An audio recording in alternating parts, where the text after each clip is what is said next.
Hello and welcome to MarketSquare, your go-to platform for insightful analysis and updates on the economy and financial trends. I'm Olaitan Adebayo, and today we'll dive into Nigerian telecommunication tariff hikes, pivotal tax reforms, and strides towards economic recovery. We'll also spotlight Malawi's struggles with rising fuel prices. Stay tuned as we break down these issues.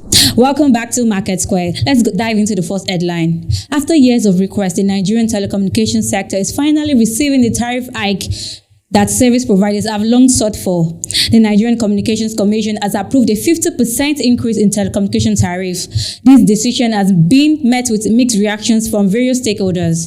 The tariff increase follows requests from telecommunication operators who cited rising operational costs due to inflation and the removal of fuel subsidies. The NCC's decision to aim to address these challenges while ensuring sustainability of the telecommunication sector. So what does this mean for the Nigerians? Let's break it down for you. Phone calls will now rise from 11 naira to 16.5 naira per minute.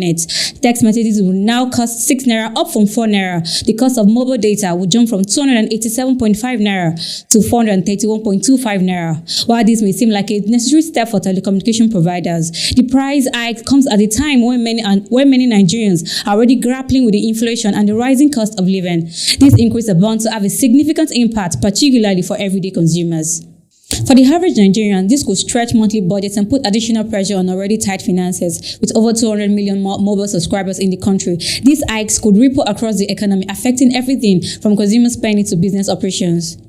Small businesses, particularly those that rely on affordable mobile communication for customer service and mobile banking, may face increased operational costs. This could further slow down economic growth, especially as small enterprises play a vital role in the Nigerian economy.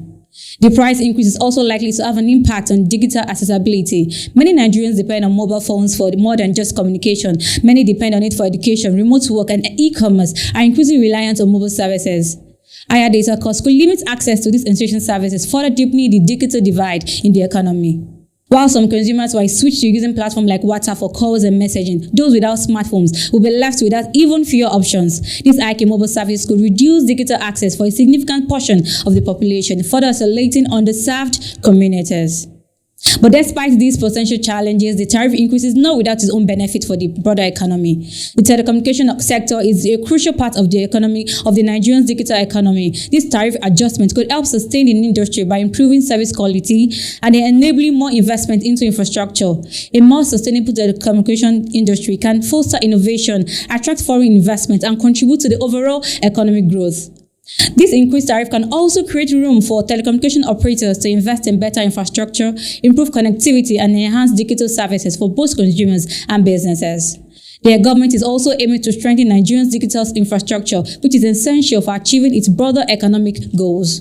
In addition to this tariff increase, the Nigerian government is focused on strengthening the country's digital economy. Minister Tijani has also confirmed that the federal government plans to pass the digital economy bill by the second quarter of 2025. The bill is expected to provide the legal framework necessary to guide the country's digital future, addressing key issues such as infrastructure development, talent cultivation, and regulatory transparency. While the tariff increase will put financial pressure on many Nigerians, it is also a necessary step to ensure the sustainability and growth of the telecommunication sector. The government and the telecommunication providers must find ways to balance this tariff adjustment with measures that protect consumers, particularly low-income individuals and small businesses. By improving service quality, investing in infrastructure, and supporting digital literacy, the government can help mitigate the negative effects of this increase.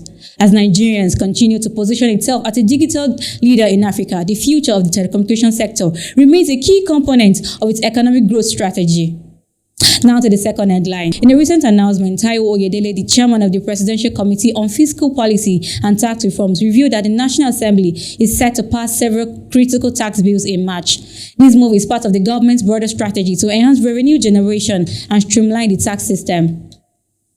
The proposed tax bills aim to address various challenges within the current tax framework, including the issues of tax evasion, inefficiency in tax collection, and the need for a more equitable tax system.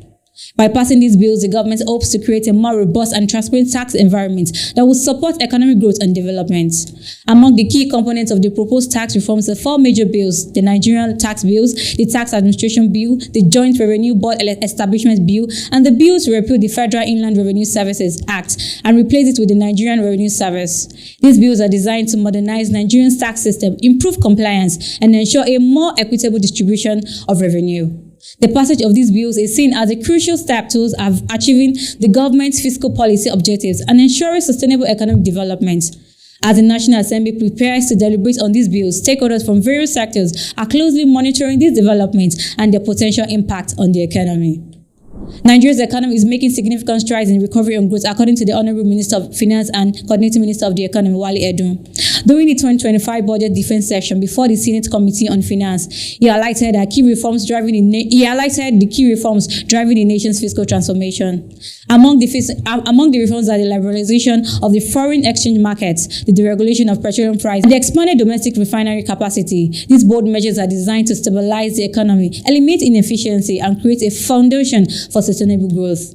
He also acknowledged that while these changes might cause short-term challenges, the long-term benefits include job creation, poverty reduction, and a more resilient economy. He underscored the government's focus on infrastructure development, particularly in digital technology and energy, as part of the effort to boost productivity and attract private sector investments. As the country navigates its journey to economic recovery, Edun called on all stakeholders to unite in ensuring the success of these reforms and the sustained development of Nigeria's economy.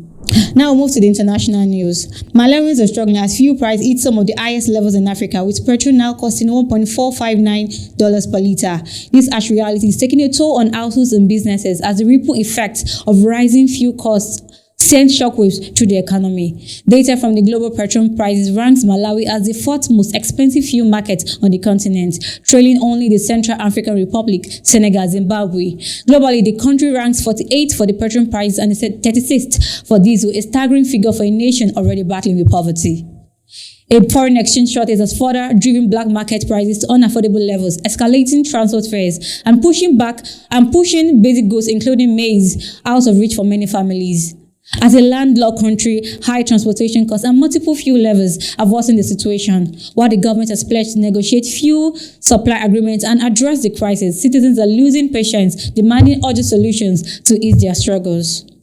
Global factors like the Russian-Ukraine conflict and OPEC policies play a crucial role, but inefficiencies and corruption at home have also worsened the crisis. With inflation rising and economic hardship deepening, Malawians are calling for swift action to prevent the crisis from driving the nations further into poverty. That brings us to the end of today's episode. We've dived into Nigerians' telecommunication and fiscal reforms, as well as the ongoing fuel crisis in Malawi. We look forward to bringing you more expert insights and updates on the most important developments. I'm Olaiton Adebayo. See you in the next one.